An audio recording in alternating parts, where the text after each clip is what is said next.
entrepreneurship team, which means I get to do cool things like this, run entrepreneurship programs, coach and mentor founders. And today we're going to be talking about something called the game pitch. But basically it's a verbal pitch format.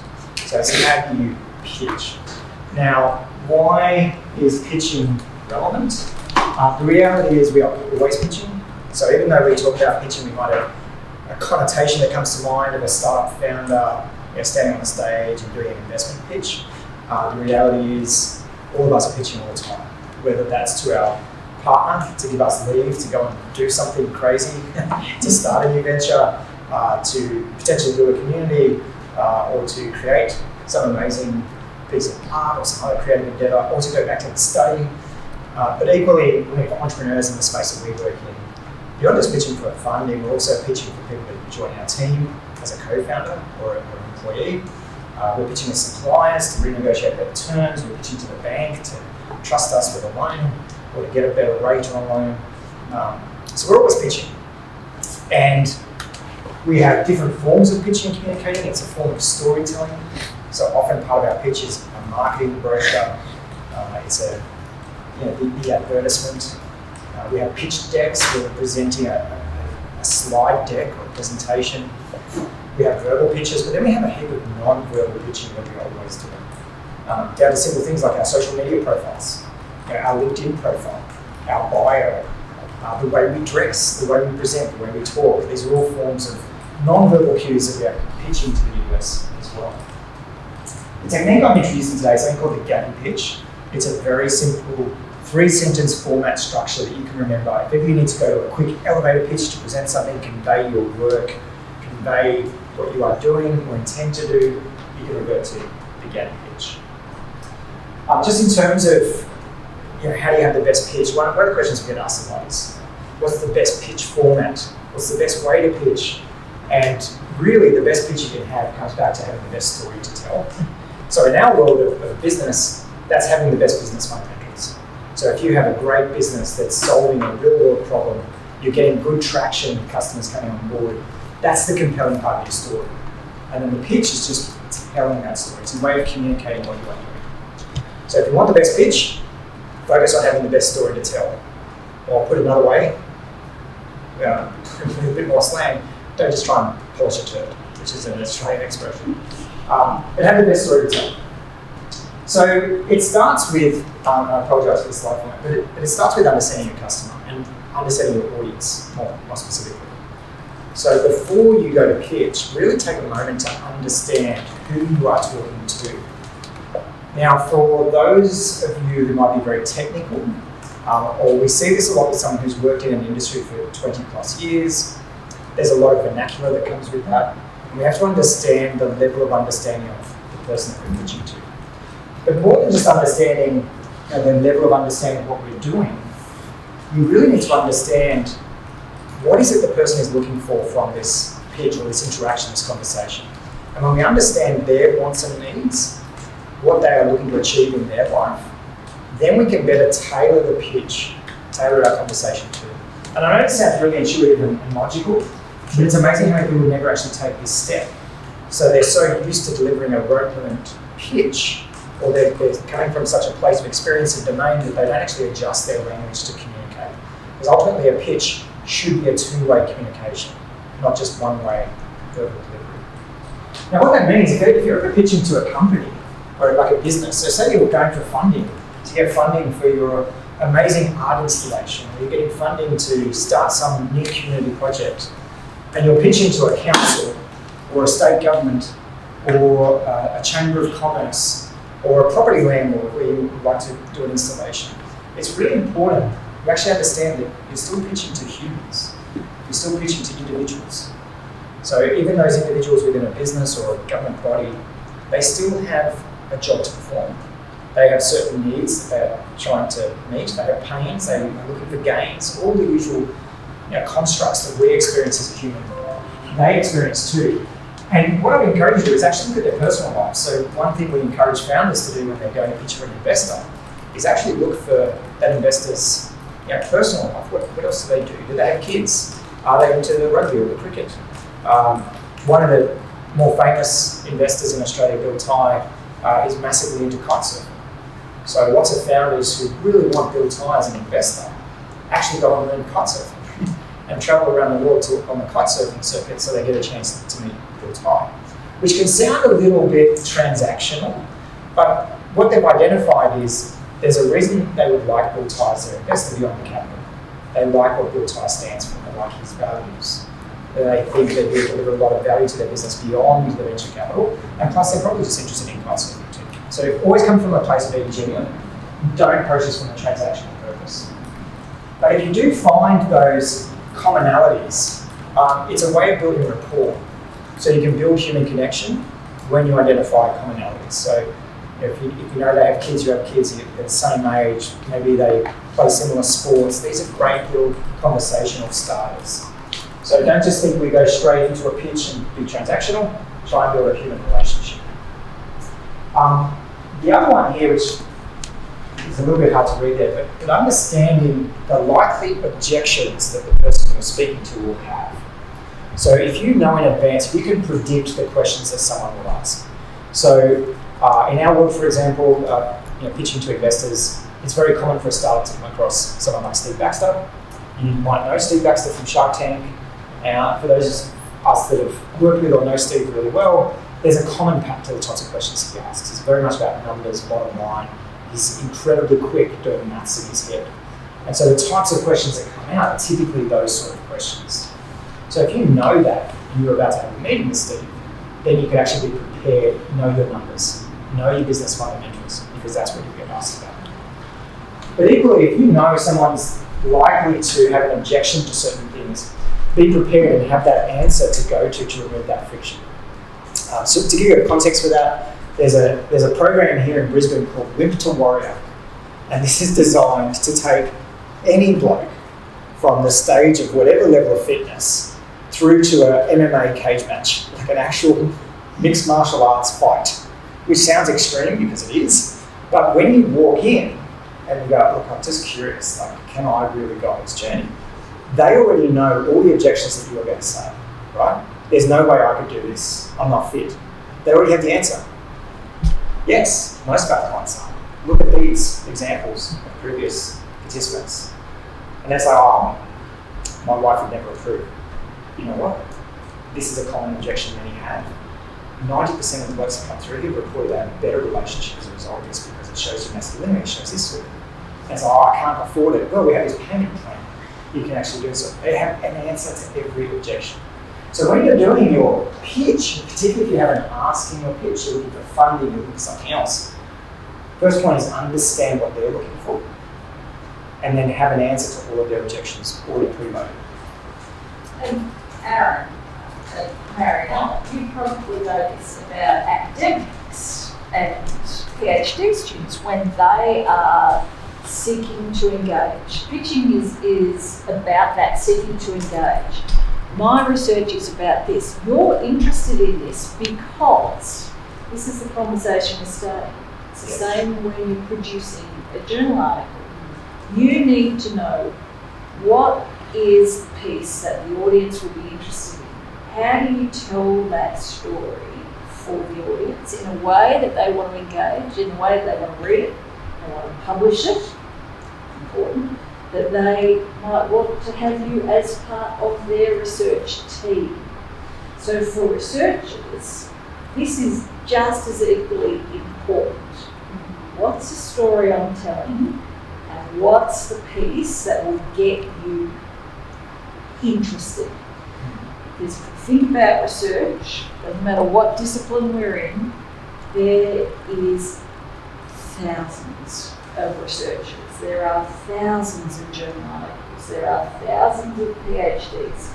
What's the piece? What's the hook you're going to bring that will get those that you are pitching to interested in you? So what I understand is that it's a shift of focus, right? It's not just about me, what I want to claim, what I want to sell, what I want others to understand me, but it's understanding that my focus is you, the person whom I'm pitching, right? Yes. So the challenge is most I think the mistake many make, whether they're entrepreneurs or researchers or others, is they come into a pitch with the premise being, I have this problem, I want you to solve it for me. Instead of flipping that entire dynamic, I'm here to solve your problem. So we were talking about this yesterday, both Rowena and I are on the Innovation Advisory Council, and we were talking about the level of research engagement with industry and how Queensland sort of lags behind in some areas, but it is that coming from that lens of presenting what problem are we solving for industry, as opposed to here's my amazing research. And we see this with founders all the time, where founders come in and go, look at my amazing product, and the customer doesn't buy it, and they blame the customer. As distinct from, what is the customer's problem? Think of yourself as a firefighter, I'm here to solve that problem. So it's a complete shift. Yeah. Which leads perfectly into this. So this is a framework known as Storybrand. It's basically the framework for any sort of story you've ever heard. And ultimately pitching is a story. But if you think about Star Wars, for example, here we have a character, Luke Skywalker, we have a problem, the dark side is trying to take over the universe. They meet a guide, Obi-Wan Kenobi, who gives them a plan to go to take action to save the world and all happy ever after. It is the framework of every story that has ever been told, any successful story that has ever been told. The way you pitch should be the same. And the key reframe here is you are not the hero. And this is the mistake we see entrepreneurs make, it's the mistake we see researchers make, it's the mistake we see almost everyone make, where they position themselves as the hero. So if you go to many websites, the first thing up on the website is all about them. And to put it really blunt, no one cares about you. Right? They care about themselves. So you need a reframe where the person you are speaking to is the hero of the story. And your role is to be the guide. So to Rowena's point, you go into industry or someone else saying, what is your problem? Oh, that's a serious problem. I guess the cost of inaction would be this amazing tragedy. But if you can solve that, here's this happy ever after story that we can tell. I have a simple 3-step process that I can take you through and guide you on that journey. Now, in that journey, they always stay the hero of the story, right? So if you're doing any PR around what you're doing, if you're showcasing your research, make it about them. Because they get the dopamine response, they get all the endorphins. They will then tell the story. But for everyone else who's out there in industry that sees what you just did for John at UHP, and they want to be like John, they want to get ahead in their career, they're at Rio Tinto, they're like, wow, I'm going to go talk to you. Because you're the guide that can help them on their journey. So I know I'm sort of laboring the point, but it's a really, if you can get that mental flip, where you are not the hero in the pitch, you are not the hero in the story, the person you are helping, the customer, the user, the benefactor of whatever you are doing, they're the hero. And your job is to guide them from being in this state where they're a little bit lost, they're lacking, they have needs, guide them through a simple process so they get that happily ever after story. And that's really, people know why we talk about entrepreneurship as the pursuit of opportunity beyond the resources that you have. That brings value to someone else. Okay, I'm the person who can create the value, but what is that value that someone else wants? Mm-hmm. So entrepreneurship is not about the inventor who sits in the shed and says, oh, I've got this amazing... No. It's about creating something that's ultimately. Yeah. And that's the misconception. The most people think, I'm not an entrepreneur, but I bet you like solving problems. Or you would love to come up with a solution for somebody else. That's the reframing that needs to happen, opposed to, I'm not just here to commercialise, or I'm not focused on money, or I don't want to be in business. It's do you like solving a problem? Do you identify problems either in your industry or in your life or social circles, communities? How could you enable others to solve their problems and you be the guide or the facilitator in that process? That in itself is what entrepreneurship is. So Peter, to build on that, I think one of the hardest part from research perspective is that it may be that we understand what the problem is, because from the research perspective, there is a problem for the end user, there's a problem in the world, We can even try and flip the story to make it appealing for the audience, but that is not the problem, that's not the pitch. We need to do a second shift, to make sure that the person who can fund the research, or the company, the agency who can fund the research, we can really clarify how they can be the hero of that story, right? So I can see that as a double kind of flip, double kind of shift of perspective. Yes. And it looks very hard. Yes. So one of the big challenges for researchers in some fields is the problem that they are solving for is so far away in the future, there's no direct immediacy to problem of relevance for someone now to fund that solution or to back and support that solution. Or we don't even see it yet as a problem. So in those cases, there's a lot of market education that's needed. So present a whole project for them, so the students could really kind of, but that sense of this is like one step above what we did. And I think there's so many ways for them to learn how to engage with industry, how to sell themselves. yes. More practical as well. So do you think, so we did the film with you, do you think you could do like a minute introduction to beauty entrepreneurship for the film, or the video, and then we can edit that and have it nicely packaged? Would you be able to do that, Romina? Possibly. Force attack on legislation and the way we think, which has a massive cost function. So yes, for some research, that the pitch is almost like building market sentiment and awareness. Like we're way back in the awareness stage. Another approach on the market entry side would be to do something like Elon Musk does, where Musk's view with SpaceX actually comes from a much bigger long-term problem, which is humanity is doomed on Earth. We need to colonize Mars because the human race will cease to exist as we know it on this planet.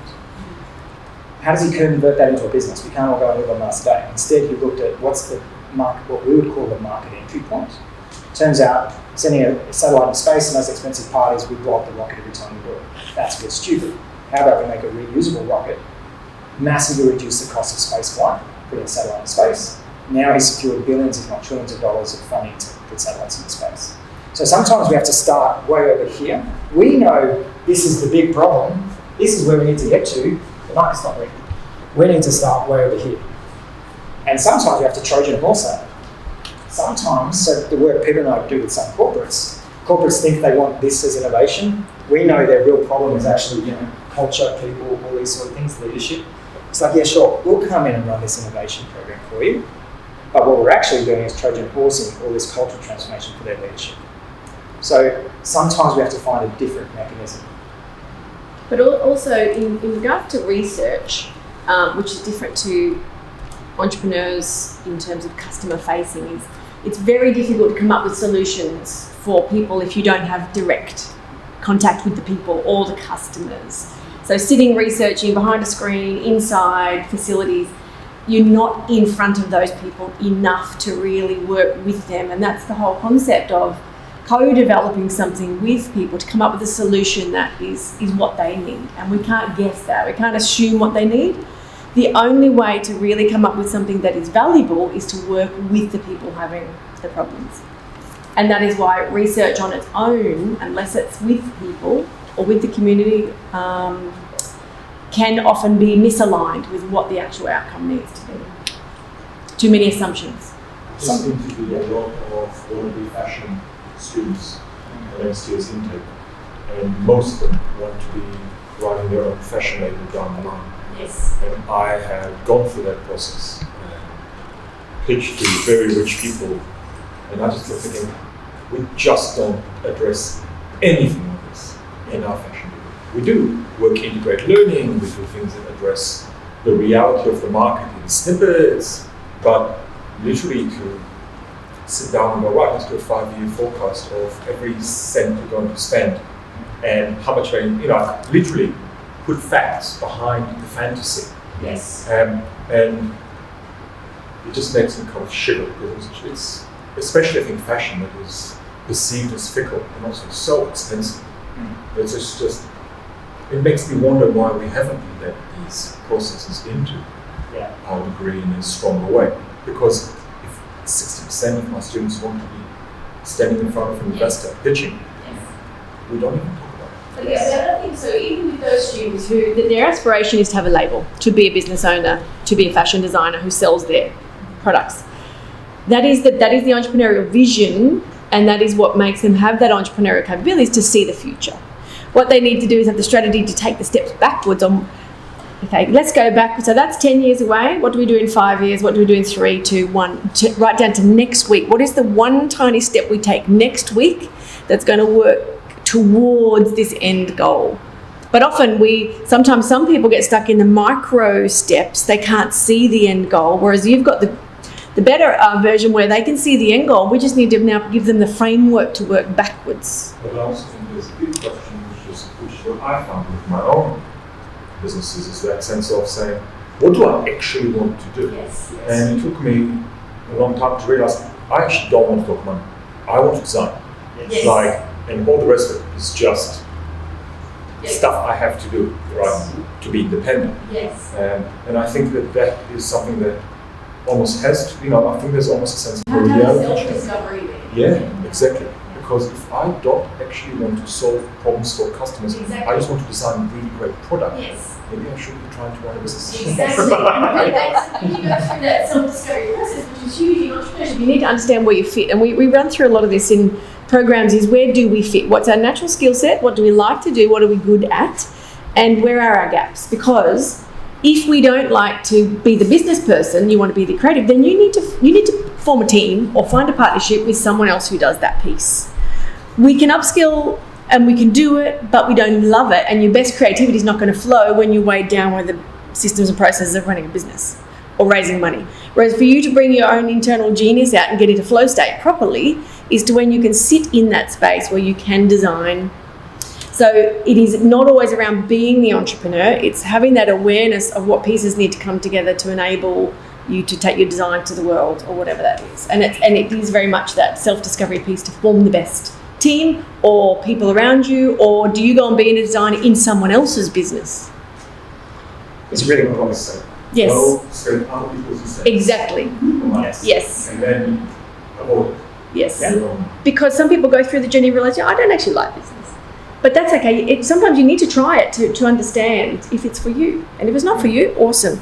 Choose another path that where you can shine, you can utilize your best skills in. The one thing that struck me with this, you're talking about offering a solution. And again, within fashion, I mean, there are brands, especially now, that address sustainability or whatnot. But ultimately, for a lot of people, fashion is just, I want to wear cool stuff. Do you know what I mean? Which is a very non-tangible issue. Do you know what I mean? I want to make money by selling stuff to people who want my stuff. Do you know what I mean? Like, it's just Yes. slightly vague. Yes. And I think this is something that is really confounding to a lot of my students when they try and find their uniqueness. They're like, I just want to make good stuff. Yes. Do you know what I mean? And I think Kickstarter, about a decade ago, was all about that sense of how do I have this great solution focus. But now that's almost become math.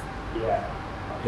So my question away is, when we talk about solutions, what are we actually talking about? Because some of it is just about another version of a product that's already out there. Yes. So what am I selling that's unique? Yeah. Yeah. So there's lots in there to unpack. So It's great. It's a fantastic conversation. Because this is the issue that unless, because you're in charge, you're inspiring those next generation coming through and helping steer them and give that holistic view on what it's actually like is probably the most powerful thing that you can do in that role. I think what I embedded in the creative is a sense of you're talking to a very precise community, and their demographics aren't that she is a 25-year-old girl who's a size 8 and likes to revoke, but it's about values. Yes. So we flip away Yes. from demographics and into what people actually care about. Exactly. And we literally spent 3 years with them, getting them to hone in to having a conversation with a really specific, hopefully really aspirational community. Yes. So then if they really get that target market and they really address it, they are a specialist, like a researcher. They are a specialist in talking to that group. Exactly. And 95% of people are followers who follow the aspirational group.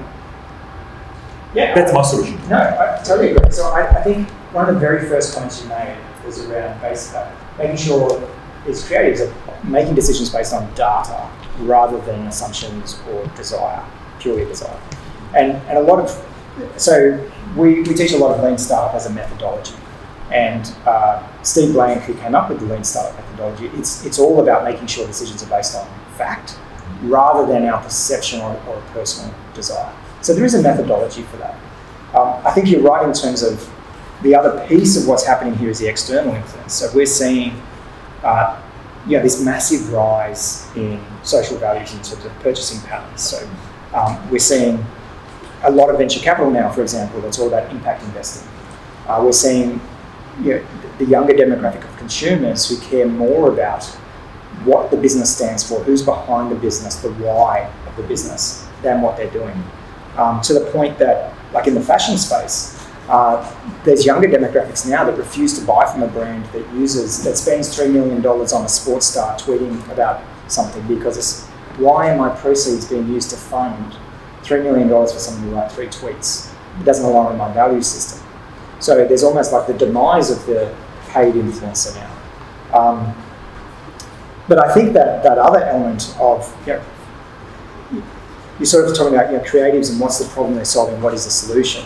Like if you look at the fundamentals of human behaviour, people often say, but Rolex doesn't solve a problem.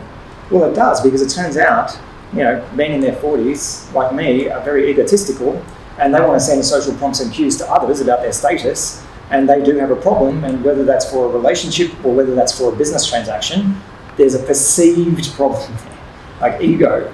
But also, even if you're going, let's talk about sponsorship for a moment, right? So even if you're appealing to someone's social good, I want awesome creative stuff to exist. I want this social enterprise to exist.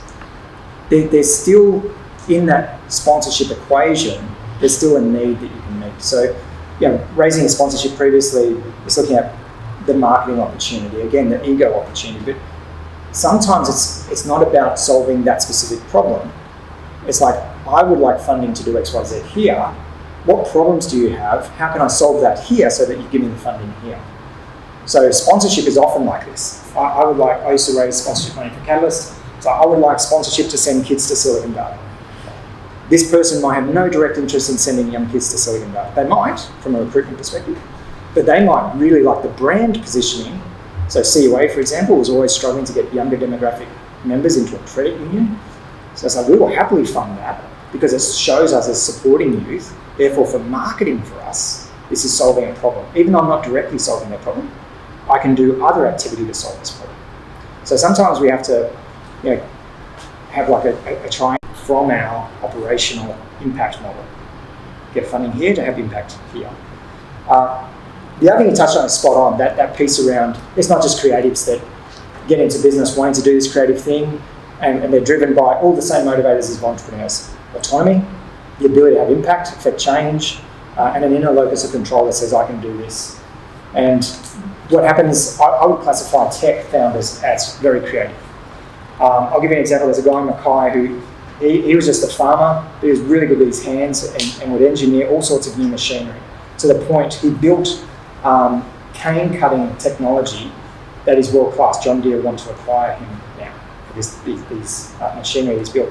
He's built a company that's huge, and all of his day is spent managing staff, doing payroll, looking after the books. He never gets to actually tinker and build stuff.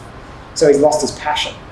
And so for him now, he's going to replace himself, get a CEO in the company, and go and become head of R&D, where all day he can just smash stuff with a hammer, because that's what he wants to do.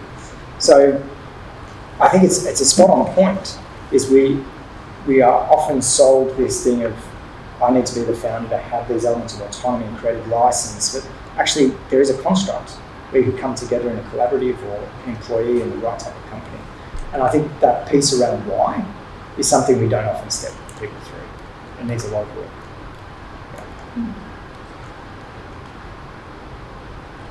So now we're going to talk about the Getty pitch. So this is the Getty pitch. It's a simple 3-sentence format. I'll go through it in a little bit more detail after this slide. But the simplest way of expressing it is where you start with the problem, you know how, and then describe the problem.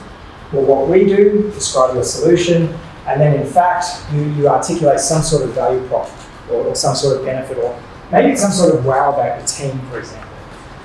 So to pitch something using this format that we're all familiar with, you might just choose Uber, for example. So imagine the world before Uber. You know how it's really difficult to get a taxi when you want them, where you want them, especially during busy times. Well, what we do is provide an app that connects anyone who wants a ride with anyone who can drive them. In fact, we don't just help more people get home faster, quicker, and safer. We also add an additional revenue stream for anyone with a vehicle. Right, so it's a nice little structure. Now, there's some nuances to it. But if you just remember, you know how to describe a problem, so you make it relatable. Oh, I understand that. Yes, I know that problem. Well, what we do is a solution, and then you wow with some sort of wow. Now, a few nuances. If you were solving something, a particular type of bug that's affecting cane growers in Cairns, and you're like, you know how cane growers have this issue with this bug, and I know nothing about it. It's like, no, I don't. So sometimes you have to reframe it. So don't take this too literally. It could be cane farmers have this serious issue related to a particular type of insect eating their crop. Well, what we do is, so you can contextualize it. Some examples of how you can do that. So you can say most people struggle with, or many business owners struggle with, or many creatives struggle to write. So even if I'm not connected to the problem, I now have a picture in my head where I understand, oh, creatives have that problem, okay. I've learned something, I'm listening. The last one is your in fact. So this is some sort of hook. So usually it's a value proposition hook, like with Uber. We don't just do this, we also do this. Maybe yours is an experience-based one. In fact, I've actually installed 1,000 art installations for companies like you, and the data shows they get XYZ engagement. Or in fact, we've already raised $1 million in funding for our research, because it's a credibility point, so it's a proof point. So this could be about your team, it could be about you, it could be about your funding, it could be about your traction, it could be something you're doing unique. But what's the hook? Now, if you think about it, the other lens to put through this is every time we're pitching, we should always be clear on what's the objective of this pitch. Not just what are we asking for, like it's always good to have an ask, but what action do you want out of this? What's the outcome you want? So sometimes, imagine we're at a networking event. So there's a room full of 100 people, you're just there to network, to build connections, relationships. You could use this as this Gabby pitch format. Introduce yourself, they say, what do you do? Well, you know how. What we do is, right, whether you use it in fact or not, you might tailor that in a way that the outcome you're looking for is the person I'm speaking to resonating with this? Are they a potential funder of this? Are they connected to this? Because if not, I want to move on to the other 99 people in the room and keep networking, right? So sometimes you're using the Gabby pitch as a bit of a filter for the person you're speaking to. Because if they don't connect with it, it's like, okay, I'm here to network, I'm going to move on. Sometimes you want to leave it where you've sort of baited the hook, there's enough interest, it's like you're wanting to get the next meeting. So the goal of the Gabby pitch might be, to be able to have a 1 hour chat over coffee to go in more detail about what you're doing. So always have that in mind. Like, what is the goal of what I'm saying? What's the action I want this person to take? Because then you can tailor the little nuances of how you deliver it. Does that make sense? Okay. Rather than just like pitch and then waiting for something to magically happen. So tailor it for the outcome you want. Are you working on something at the moment you could do a Gabby pitch for? Yeah, what Yeah. Well, I was thinking then, there's a product that I really enjoy using for action photography. Yeah. And I was imagining myself pitching the use of that product to a potential investor. And in fact, I was thinking about the growth of that product. The guy that invented it grew tired of the shaky shots that he was getting with his GoPro. You know how when you hold an action camera by hand, it shakes and you get really crappy footage. Well, he solved that problem by building a mount that he could stick in his mouth, so that when he was snowboarding, his head captured all the shot, just like a gimbal. So I'm halfway through the game picture. Right? Yes. Okay. Yes. Yeah, you know how capturing fast-moving action sports results in a lot of frame-shaping movement. That's right. Yeah. No, it's a great way. You deliver it really well. So where my head immediately went is if he stacks it, is he going to lose all his teeth? Nothing, some horrendous dental bill. It's actually a bit like a mouth guard, so you can put it in hot water and then shape it to your teeth. So it does protect your face if you have that's one bonus to it. Yeah. But I'm getting great results out of it. You should see my footage these days. I love that. See? Okay, so what did you do? Yes, that's the end bit. You got me interested. Yes. Yeah. So for me, thinking about, I'm always curious how I can capture footage of a motorbike, for example. Yes. So you've got me interested. You've given me a hook because you just the way you delivered that last line was you should see. Yeah. So me, like, actually, I'll look at this. So no, really well. Yeah. That's good. And then I'm thinking about the highly technical stuff that I do with interaction design. And I probably would need a little bit more time to work on that. But again, it's about the value proposition. So understanding who I'm talking to. Am I talking to, if I'm working within the institution, the university, am I talking to academic partners or industry partners? Am I talking to people that manage the space? Yeah. Am I talking to the students? And each time I do that will be a different delivery. Exactly. So imagine I was, a machine learning student that was really interested in imaging data and all that sort of thing.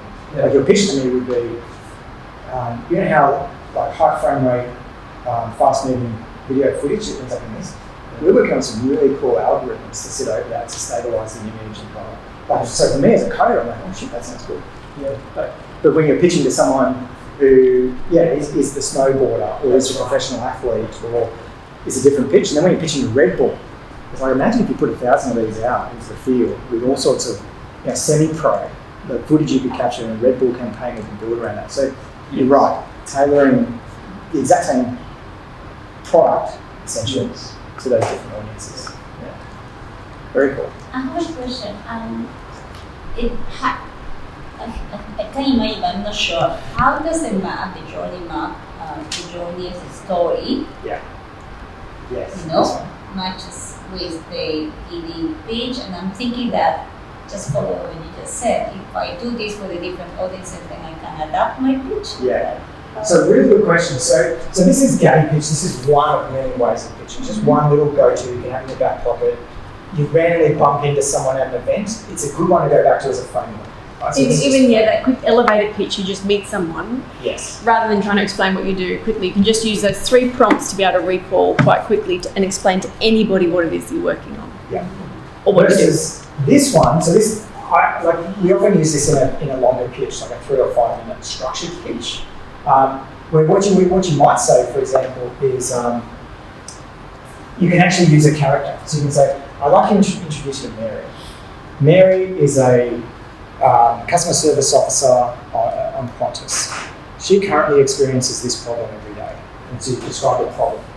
Then you present the opportunity. So turns out Qantas alone employs 150 people just like Mary, and airlines globally employ 10,000 Marys. This is currently costing the industry, whatever number of time, hours, whatever. Introducing our solution, we solve this problem by. So you basically, this can become the structure of a pitch, where you make it about, you're not the hero, you're not saying, I'm saying, I'd like to introduce our most amazing, magnificent, going to go viral, next Facebook unicorn. Instead, you make it about the person, because then everyone in the room relates, even if they don't know the life of a customer service manager at Qantas, you've just educated them, you just told them, this is Mary. Now that works best if Mary is a real life customer in our world. But for you with your research, if you could do that same thing, right? So rather than presenting an abstract problem, make it a human problem. So you make it relatable. But yeah, it's a really good question. So you can use that framework. If you'd like to know more about that, you can Google Storybrand by Don Miller. There's a lot of really good YouTube content where he dissects people's pitches. He has a framework for a 1 minute pitch that's almost identical to the Getty pitch. What's his name? Don Miller. He's basically, his 1 minute pitch is extremely similar to the Getty pitch. But then his longer form pitch, where even your website is essentially structured like this, your pitch documents are essentially structured like this. So that's a Getty pitch. Would anyone else like to do the Getty pitch?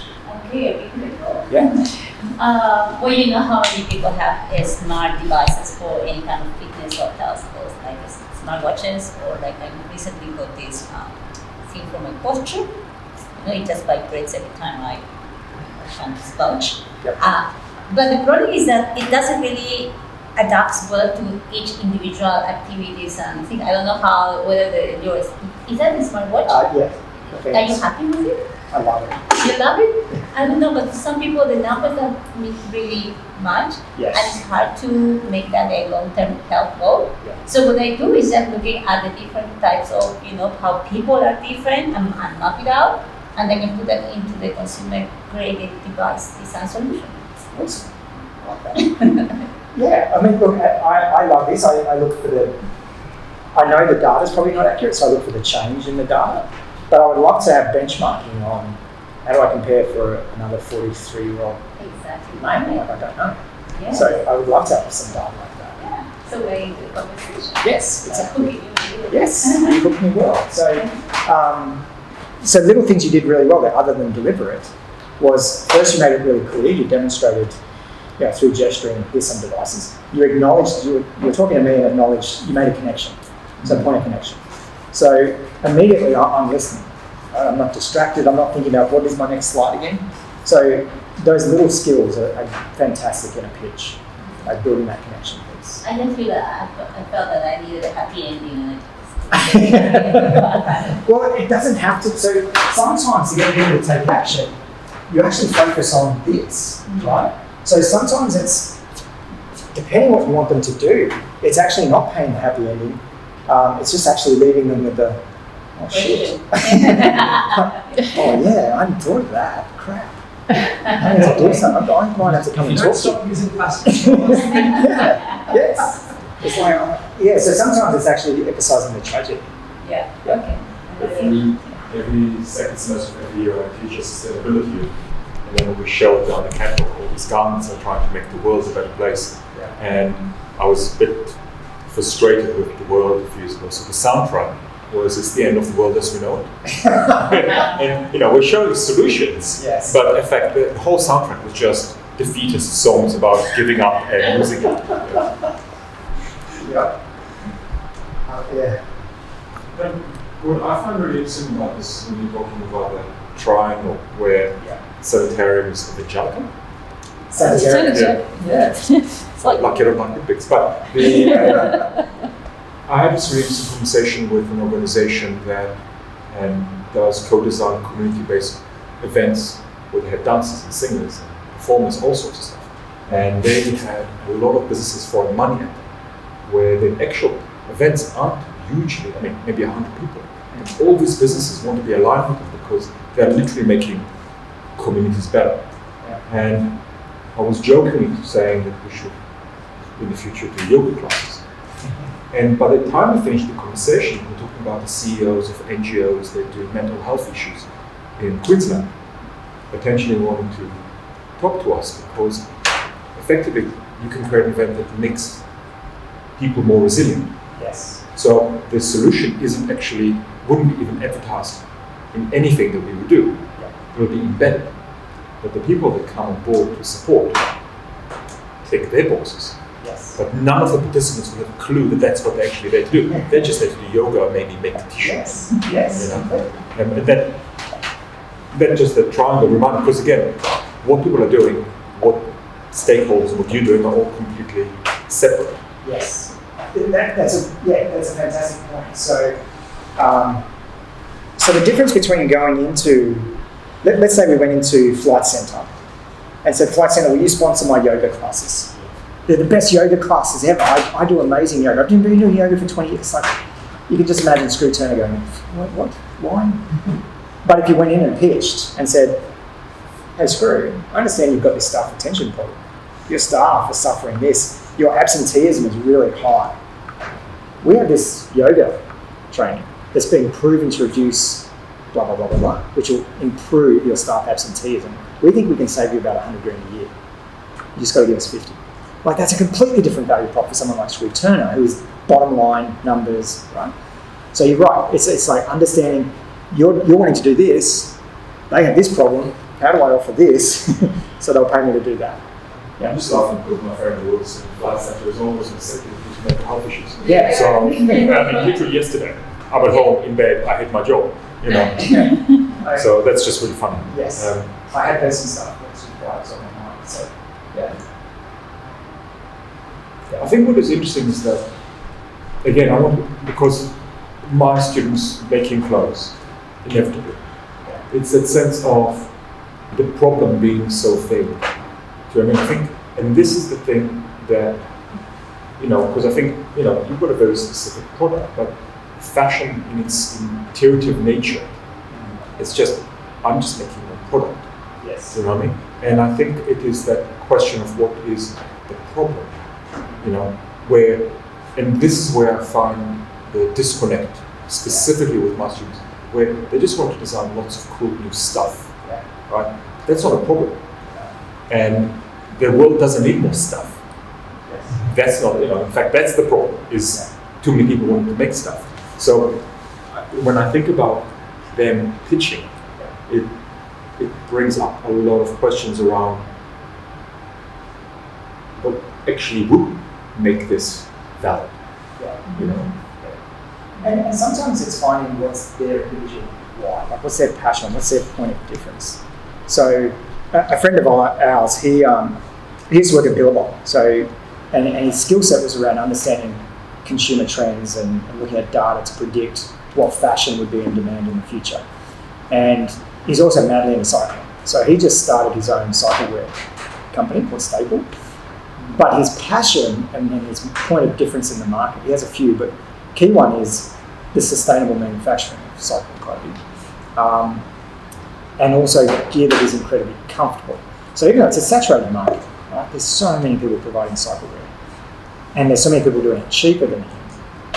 But he's stuck true to his passion, which is the sustainability issue of like what he looks at in terms of landfill production and our Kmart consumerism and everything else. So he's made that part of his personal value prop. So sometimes it's helping, sometimes it starts with the individual, like okay, you want to be creative, but what are your values? What will you stand for as a brand? You know, I'd say Gymshark has been like phenomenally successful, $1 billion company. Part of what makes them unique is the fact that they haven't spent, up until recently, hadn't spent $1 on advertising. It was all built in public. So just the founders would just write about their journey. They wanted to be transparent. They wanted to prove that anyone could start a business. So sometimes there's other value props that you put into the market and these secondary problems that you're solving. That it's not like your main, like Gymshark, I'm actually not sure what problem they're solving. I don't know them that well, is why I don't know. Other than just gym gear that fits really well, incredibly comfortable, and makes you look good at the gym.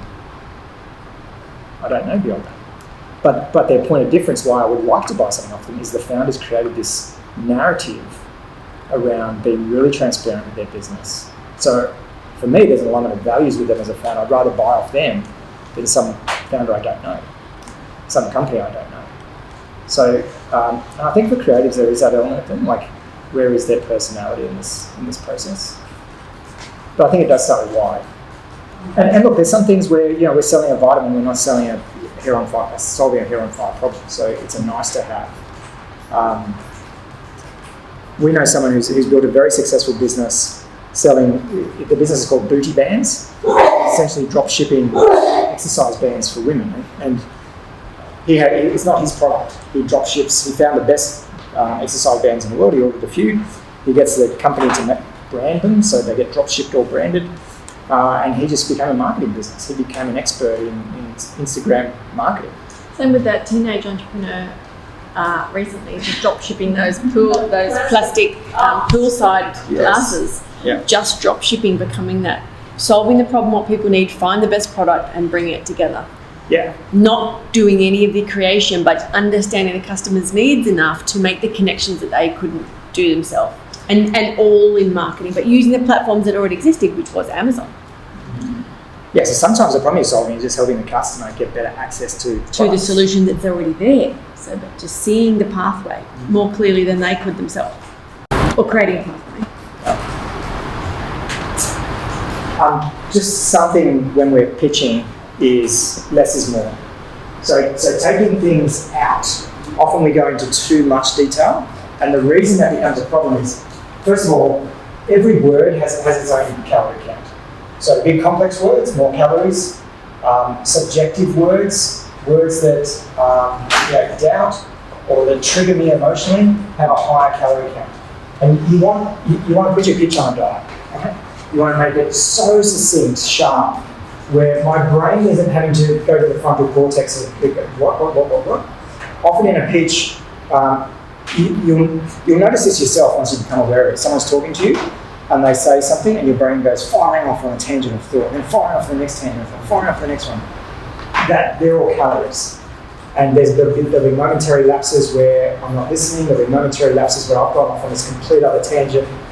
We had a participant in a program who was talking about care packages for women, and my head immediately, I don't know why, had visions of C-130 dropping aid packages in South Africa, just because of a connotation I have with that language. So think about every word you're using, and less is more. The second bit is we don't want anything that creates doubt. So we don't want to activate this part of the brain, the doubt center, because then we start questioning. We start finding fault, and once that part of the brain gets activated, it starts looking for more reasons to doubt and look at fault. So that comes down to being selective in what you say and how you say it. But less is more. Less is more. Less. Remember, the goal of the pitch is to get that next engagement. So you don't have to put everything into the pitch, right? Deliberately leaving stuff out, less, is what creates the more of the next engagement, the next conversation. So yeah, but I love that analogy of the words have a calorie count.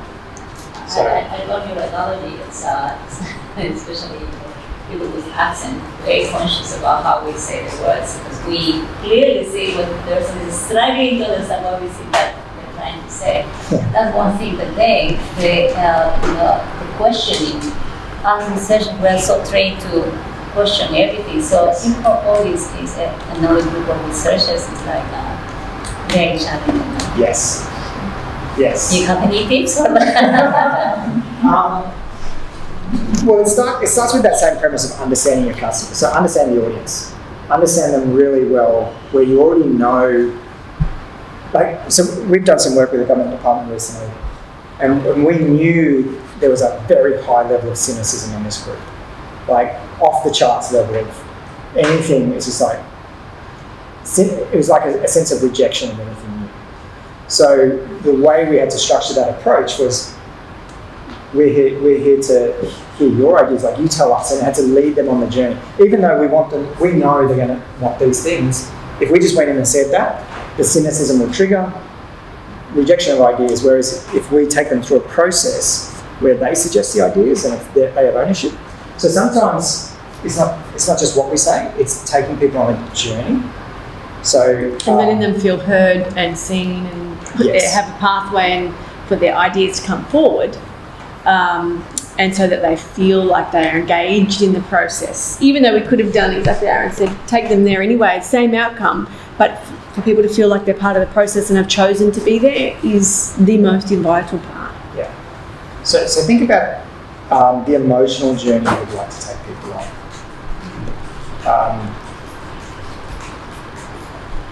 This reminds me of a study about designing a certificate for nurses. Nurses were creating unsafe work environments for simple mistakes.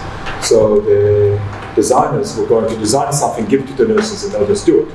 Then they realized that they needed to co-design. So they brought the nurses and said, here are some ideas that you can help yourself. And the nurses go, well, bugger off, because we already know this information. We don't need it.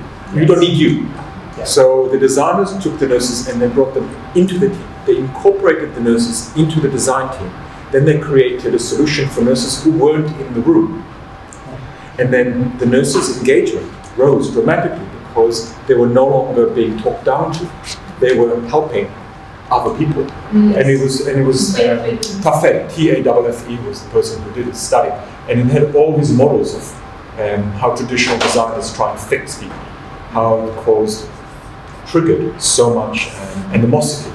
And literally by combining the target market into the design, everybody succeeded. And the end result for other people was more successful. Yeah. Which was really interesting. There is another company I was speaking to last night at an event, and this founder has created a wearable device which goes on worn behind the ear, and it monitors the user's vital signals, and it's used in the mining sector. So for truck drivers, anybody who's working remotely or needs their vitals monitored to reduce any incidents or accidents, they had a method where they were sending all these devices out to companies and just saying, here, this is for you to use for safety, and they had a 40% uptake, and it wasn't going very well in terms of them utilising it. Whereas now they've got a partnership with Rio Tinto, and they're actually calling it training, and they're sending staff in with the devices, and they've framed it as, we would like your feedback so we can co-design this with you. They're not actually changing anything, but the people who are wearing it thinking they're helping by giving the feedback on how it feels, how they're using it, whether they whether they feel it's true data with what they're feeling, and they've got an 80% uptake of the devices. Nothing has actually changed. They've changed nothing in the design at all, but the perception that the people are being included in the process, in the co-design, has changed, and then now they've become internal advocates to tell everyone else that they need to be wearing these things because they believe in the product. Whereas before they were told to use this thing, and they had no inclusion in the design or what it was for, and they had 40% uptake. So that inclusion with the customer and the co-design is key. The punchline of that, it's no different for businesses or ventures that are going for investment funding. There's this saying that if you want investment, ask for advice. So actually going and asking an investor for advice about your business, suddenly they're engaged in it and they are contributing and they feel like they can co-design it, and then they're more likely to invest. Whereas if you go to an investor for investment, they'll give you advice. So again, this co-design process, like involving people in it, they are feeling they have a sense of engagement and co-contribution. They're bought into the journey. And it's not then a transactional relationship where they're treated like an ATM. So less is more. The reality is often we feel nervous about pitching. What I would say is just think of it as, well, first of all, you're not pitching, you're just telling the story of what you do. When you frame it as, I'm here to solve a problem, then why on earth would you not want to solve someone's problem? Like, that's a good human characteristic, to want to help. And if the person you're talking to doesn't have that problem, great, move on. So if you're the firefighter there to put out someone's fire and you knock on their door and they say, no, my house isn't on fire, awesome. Go to the next house, put their fire out. So when we think it that way, we're solving problems, we're not selling, we're solving problems. It makes it easier to pitch. A few little tips here. So engineering and psychology. So how you dress and eat, the music you listen to, all these things can factor into our psychology. If you're not naturally extrovert energy and you need to bring a little input into your energy level to go and speak publicly, have a music playlist with some high energy music will put you into that state of mind. If you have kids, you know that to be true, like you don't put on an akadaka right before they go to bed. We forget as humans that we're just as influenced. These are techniques that lots of people use. So Amy Cuddy did some research about the power poses. That research got disproven, and she came out and did more research to reprove it. But just pretending you put a cape on, like your shoulders automatically go back. That physiology has been shown to increase our confidence. So standing confidently, it changes our psychology, where we then act confidently. Tony Robbins does things like star jumps, yelling, screaming, all sorts of things for 15 minutes before he goes out on stage. The point of all that is find what works for you. But all, most top speakers have a ritual. You would have heard big artists referred to as divas because they want a particular type of water in their hotel room before going on the concert stage and all these sort of things. For whatever reason, that's their method. Their method to bring out their best performance. I'm not saying you have to go that far, where it's like the Perrier versus the other stuff, but just know what works for you, and that comes through practice. Have some practice. These ones may be less familiar with, but you would have noticed if you're having a hard conversation with someone, like facing them face on, eyeball to eyeball, which is really confronting. This is why guys tend to have the best chats with their mates when they're not facing each other. They go to the footy and drink a beer, so they don't have to make eye contact. It's the same in pitching. So just shift your energy slightly. So even if you're in a meeting, you're sitting opposite each other at a table, you'll find you may not even be doing this without realising. You just sort of sit sideways in the chair and cross your leg. It's just an energy deflection. So anything confrontational, but even pitching if you're not comfortable, just divert some of that energy. And you can do that with having friendlies in the room, make eye contact with friendly ones. Tell your mates to be at the back and make funny gestures. And the last one there is something I have to remind myself a lot, which is just using cadence. So sometimes when we're pitching, particularly if it's something we're passionate about, or particularly if it's something technical, like for researchers, you have this, I've seen this a lot actually in research pitches, where it's like, you've got to get it all out. and it becomes this really fast delivery. And someone will ask a question, can I just finish my pitch? Like they've forgotten that actually the point is to be heard and understood, not to get the content out. So slowing down, using cadence of delivery, using variability of pitch, breathing, like remembering to breathe. I know it's all logical to talk about, but in practice you just need to rehearse. Do you have any other tips that you use when presenting, teaching? Breathe. You breathe? Actually, practice goes a really long way. Like, I spent my childhood going to summer camps where you stand up and talk crap in front of 100 people. And now when in front of 100 people, I just don't care.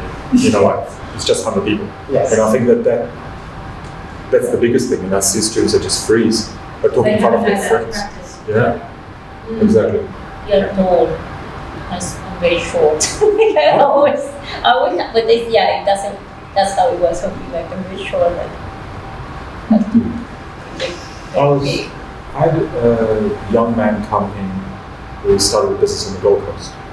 And it's really interesting because what he does is, he's got some really interesting things going on, but I think that his biggest success is the fact that there's something about his energy and personality and history that is attracting people. His product is very similar to lots of other products. What he does is really nice, he's got some really nice ideas, but none of it is revolutionary. And I think, talking about accent earlier, and I think that that's something that we also need to own, the fact that who you are and how people perceive you, it goes a long way. I have a student who's indigenous, and if she dresses down and goes shopping, she gets stopped all the time. Where her blonde girlfriends can really roll off bed and no one thinks they're stealing. You know what I mean? And I think that really does impact. I think that when you're talking about preparation and research, I think a part of it would also be recognizing biases, which is not a nice thing for us to maybe pinpoint. Yes. But I think goes a really long way. Ultimately, people want to work with people that in my cafe, my old job, a group of 9 women would come in and they all looked like you. And whoever hired them wanted tall blonde women. And there were 9 of them. And they had one brunette who seemed to be sidelined in the group. And I just thought, and I think that sometimes that there's a reality check that needs to come in around who you're pitching to, a sense of commonality, and because I think that also goes a long way. I think so too, and I think part of that, particularly in Australian culture, is that authenticity piece. Like, are you showing up genuinely? That's who you are, and not trying to be like someone you're not. So I think you're right. the key point, the first point, practice, absolutely. Practice. But dressing authentically for who you are and owning who you are and having that confidence in self, which is obviously easier said than done. And recognising the biases. I think that we now live in a society where people can find the right to talk to. Yeah. Right. I don't think we're 50 years ago. Yeah. But I think it's really interesting also to be prepared the right way. And I think that what you're saying earlier about really doing your research, your due diligence, I think was really interesting. Because I don't know if I learned how to kite surf to meet someone, but I think it's really interesting to recognize sometimes we do have to play a bit of a role, to get it so people take it seriously. Yeah, I think also, part of my reaction to what you're saying is to make sure you find people who resonate with you rather than having to show up as someone you know. So, one thing we see a lot, like there are certain investors who I would never have, I just would not take their money because we don't align on values. And I think sometimes the challenge for researchers or anyone that's looking for funding is they're so desperate for funding they would take money from anyone, even those who do make the judgments of us or aren't on, And I think there's a I would back someone 100 times over who has that confidence to say, as desperate as I am for the money, You're not the right one. you are not the right person for me. Yeah. Where were you in my business? Two investors. One is an amazing person, and his wife is wonderful. Yeah. My second investor was a fickle person who just couldn't trust her. Yeah, and I was so desperate. Yes. Yeah, and this happens all the time. Yeah. And he pulled out after I showed him Paris Fashion Week before I went to production. Yeah. So all of a sudden there's no money for production. Yes. And it's like you couldn't have chosen the worst week. Yeah. And it's Yes. yeah. It's very true. But sometimes it's difficult to foresee because you could change hands and you work Yes. at the front end with a group of people and two people, one person, and then in the long run, or especially the big research project, you work with so many that were not at the front end. Yeah. And then there's where I see the value of this entrepreneurial, this story journey, because then you actually need to be prepared and right, as you were saying, to be able to navigate those situations, which are more often very common. Yeah. It's happening all the time. Yeah. You're going to succeed. You are going to succeed. You are going to get funding. Therefore, the choice isn't, do I need this funding? It's, do I need this person? And I think if you can achieve that, I know that's from a position of privilege and luxury to be able to say that, but then it just sets you up for success. I think I have two pieces left, which is just handling Q&A, which again, often we think, the pitch is done, and then we start that relief process and people start asking us questions. So just some very basic tips. If you've engineered your pitch right, you'll almost know the questions that are going to come up. And with enough practice, you'll know. But just taking that moment to make sure you've understood the question. Keep your answers really short. So the reason for that is you want again, going back to we want to deactivate that bit of doubt, that part of the brain around doubt. So we want them to get all their questions out. So when they ask a question, just give a really short, quick answer. Because if you haven't answered it enough, they'll ask another question. So as distinct from, that's a great question, let me go to my 20-page thesis that goes into this and I'll tell you all my citations. So I just answered the question, really succinct. Data trumps opinion. So rather than using subjective language like, Trump, it's going to be huge, but actually give data, right? So if you have data, you can speak from facts. So in your answers, always try and give objective answers is my point there. These bit here, often when we're pitching, we think we have to present this facade or make out like we're bigger than we are. I would actually say the opposite of that, which is be really honest with where you're at. And we're presenting a picture of the future. Yes, we're presenting the vision. But if you don't know something, just own it. So this is a mistake a lot of first-time founders make when pitching for investment. Someone will ask a question and they'll act like, oh yes, we've got it all sorted, we know all the answers and blah, blah, blah, blah. As distinct from saying, we actually don't know yet. But here's what the data's telling us. Here's what we think the answer is, and these are the experiments we're going to run to find out. Right? That's coming from a place of confidence, and it's coming from a place of honesty. It's amazing how many investment deals in our world fall over during due diligence when it finds out the investor stood up and said the annual revenue is $3 million. When you lift the hood, it was actually 2.6, and when you go into that, most of that was grants and wasn't actually revenue. And then, hang on, how many red flags are there? So be really honest. And then finally, what to do after the pitch. So again, it's amazing how many times people pitch and then they don't follow up. And they say, oh, geez, I never heard from them. I went and pitched and I never heard from them. It's like, okay, but what did you do about that? Right? So immediately after the pitch, say thank you. Now, maybe this was a networking event, you met someone, connect, right? Hit them up on LinkedIn and say, it was awesome meeting you tonight. Love to continue the discussion further. Now, again, kick the can down the road as far as you can. So if the goal is another meeting, start suggesting a time. Make that as frictionless as possible. Any chance you have 30 minutes free for a coffee before work on Wednesday? Right? Or I can come to you, just name a time. But send a thank you, push to the next course of action. If there was anything in the conversation where they had questions or there was doubt, like you've gone for funding for your research, and they're like, yeah, we just don't know if this really fits for us. We're not sure that whatever it is on our agenda. Like going back to them and saying, hey, great, I know you raised these concerns around this. Just wanted to share this article or this content piece, or don't be afraid of giving that next piece of evidence. And there's a few bits in here which is sometimes we get a no. Like we go and pitch for funding and we're told it's a no, and then I've seen founders take this to the extreme where then they go out in the market and say, oh, Boeing's not even investing in this. I couldn't do my startup because the government wouldn't give me money. Like, understand when someone says no, it just means it doesn't fit their thesis, right?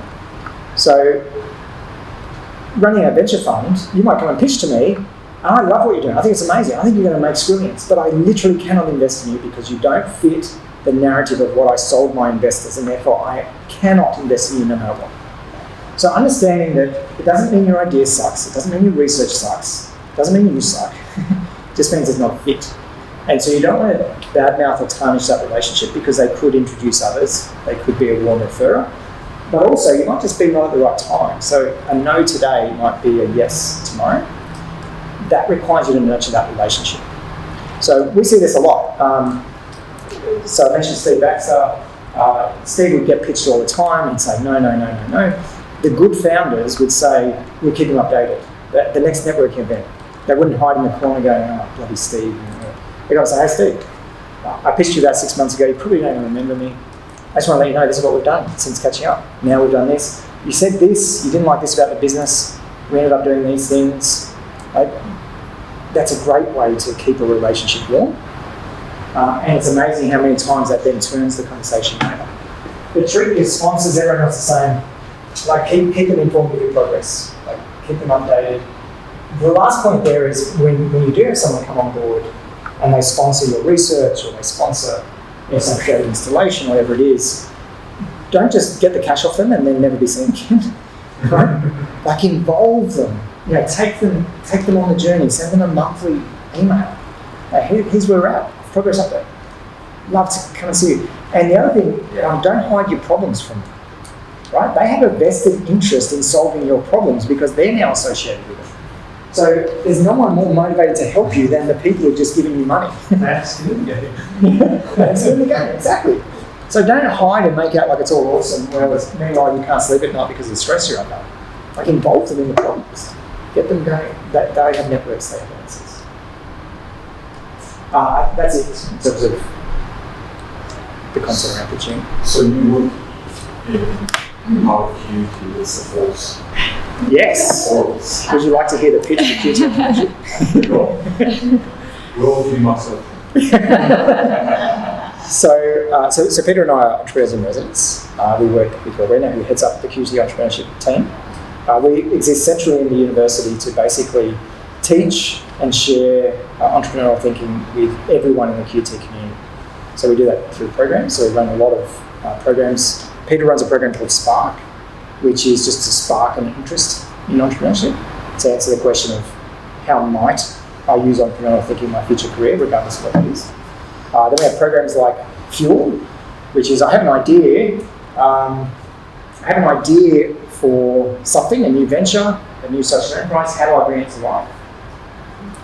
So that program is all about, how do we validate something? How do we find, I've got this idea, but what problem does it solve? Then we have Ignite, which is a program to step you through. Once you have an idea, maybe you've got some customers, maybe you've got someone coming in funding your research, and now it's like, oh, how can I commercialize this? How can I find a business model to fit around this? So that's all about business models. The Team Line of 6 program we mentioned before actually does all of that in 6 days. So we go, it's like a boot camp mode, 3 days, then a weekend, and then 3 days.